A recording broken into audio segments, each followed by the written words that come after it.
금융감독원입니다. 보이스피싱이 악용이 됐어요. 그 피해자 구제를 위한 앱을 하나 까세요. 자, 이거 어떻게 됐겠습니까? 앱을 까는 순간 전화가 다 이제 도청이 되는 거죠. 3일 동안 말 그대로 셀프 감금한 상태에서 3가지 범죄에 악용당하게 되는데요. 여러분 안녕하세요. 법대로 하시죠. 형사 조수진의 조수진 변호사입니다. 오늘은요, 보이스피싱 중에서도 정말 악질적인 앱 설치형 보이스피싱에 대해서 상세하게 설명을 한번 드려보려고 합니다. 어떻게 해서 당하게 되는지, 그리고 안 당하려면 어떻게 해야 되는지, 당한 뒤에 법적인 구제 수단은 무엇이 있는지 설명드려볼게요.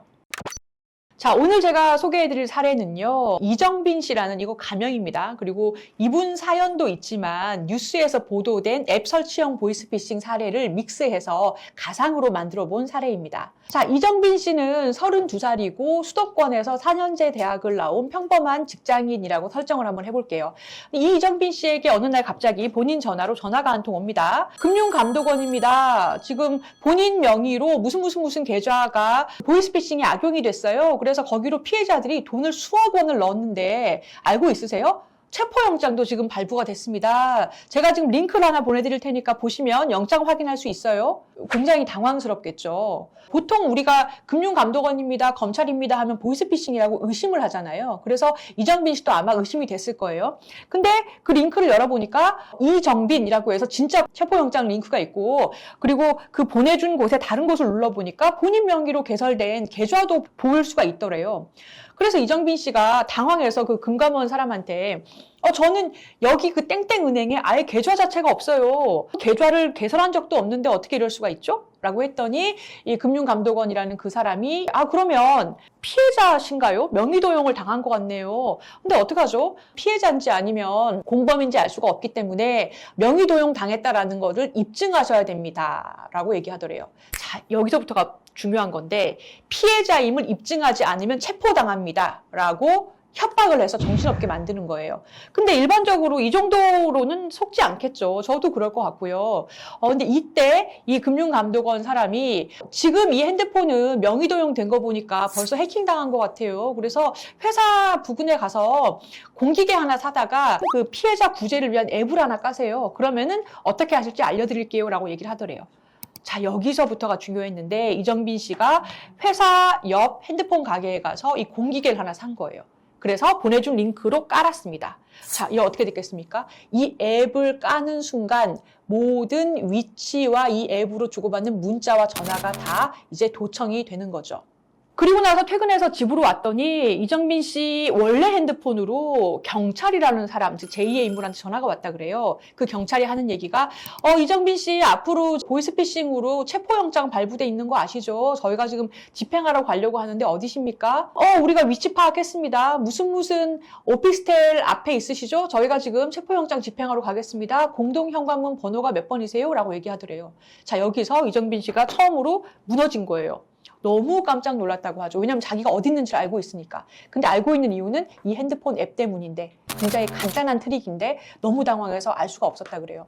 그리고 나서 그 경찰이라는 사람이 끊고 나자 이번에는 검사라는 사람한테 다시 전화가 옵니다. 그 검사가 하는 얘기가 우리 금감원하고 검찰하고 비밀 수사를 하고 있는데 우리가 볼 때는 이정빈 씨는 피해자인 것 같아서 피해자인 게 입증만 되면 서류만 갖춰지면 수사에서 배제해 드리려고 합니다. 그런데 경찰하고는 우리가 지금 비밀 수사라서 서로 협조를 안 하고 있어서 경찰에선 이걸 잘 모르고 체포영장을 집행하려고 하네요.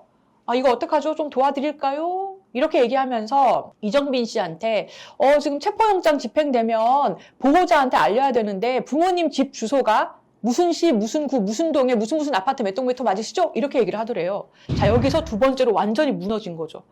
우리 엄마 아빠 주소까지 알고 있는 걸 보니까 진짜 검사가 맞나 봐. 그런데요, 나중에 지금 와서 생각을 해보니까 그 주소가 지금 부모님 주소가 아니라 이사 가기 전 주소고 본인이 쇼핑몰 같은 곳에 저장한 적이 있대요. 뭐 부모님 댁 이게 선물 보내려고. 그러고 나자 이 검사가 하는 얘기가 자 여기서부터가 이제 피해가 발생되는데요. 이정빈 씨는 우리가 좀 빼주고 싶으니까 피해자라는 걸 입증을 하시려면 지금 하실 일이 많은데 연차를 일단 좀 내셔야 될 것 같고 그리고 중요한 게 이게 핸드폰이 다 도청되고 있으시기 때문에 누구하고도 이 핸드폰 원래 핸드폰으로 연락을 하시거나 우리 비밀 수사를 누설하면 바로 체포할 수밖에 없습니다. 그렇게 하실 수 있겠어요? 라고 했고 그래서 결국에는 이 조직에서 알려주는 에어비앤비 숙소에 본인이 체크인을 하고 들어가게 됩니다. 그래서 3일 동안 말 그대로 셀프 감금한 상태에서 핸드폰을 가지고 3가지 범죄에 악용당하게 되는데요. 하나는 본인 명의로 할 수 있는 모든 대출을 다 냈어요. 그게 4,800만 원 정도가 됐고 지정된 계좌로 이체를 했습니다. 두 번째는 본인 명의로 이미 갖고 있는 모든 현금을 체크카드가 이미 발급되어 있는 계좌 하나로 다 모으게 하더랍니다. 그리고 그 체크카드를 그 에어비앤비 숙소에 우편함에 넣어놔라 라고 해서 그대로 했다고 하고 알고 보니까 다른 또 아르바이트로 이용당한 사람이 와서 그 체크카드를 가져간 다음에 인근의 ATM기에서 돈을 100만 원, 100만 원, 100만 원 인출을 했어요. 인출액이 하루에 제한돼 있는 거 아시죠? 그래서 3일 동안 감금돼 있는 동안에 하루에 500만 원씩 5번씩 해서 빼내갈 수 있는 돈은 다 빼내갔다고 합니다. 그리고 3번째 피해를 당한 게 뭐냐면 3일째가 되자 이제 피해자라는 것이 90% 정도 입증이 된 것 같습니다. 그런데 국내뿐만 아니라 해외에도 지금 본인 명의로 도용된 계좌가 있는 것 같아요. 그걸 또 피해자라는 걸 입증을 해야 되는데 자 지금부터 코인을 살 수 있는 여러 거래소에 가입을 하시고 우리가 지정된 아이디를 주면 그 아이디로 텔레그램을 통해서 그 사람한테 말을 걸어서 코인을 구입하겠습니다 라고 얘기한 다음에 우리가 지정하는 계좌로 받은 돈을 다시 전달하세요. 자, 계좌 제공책으로 마지막으로 끝까지 악용을 당한 겁니다. 이렇게 해서 이정빈 씨가 3일 동안 본인이 피해를 본 금액은 거의 6천만 원 정도가 됐고요.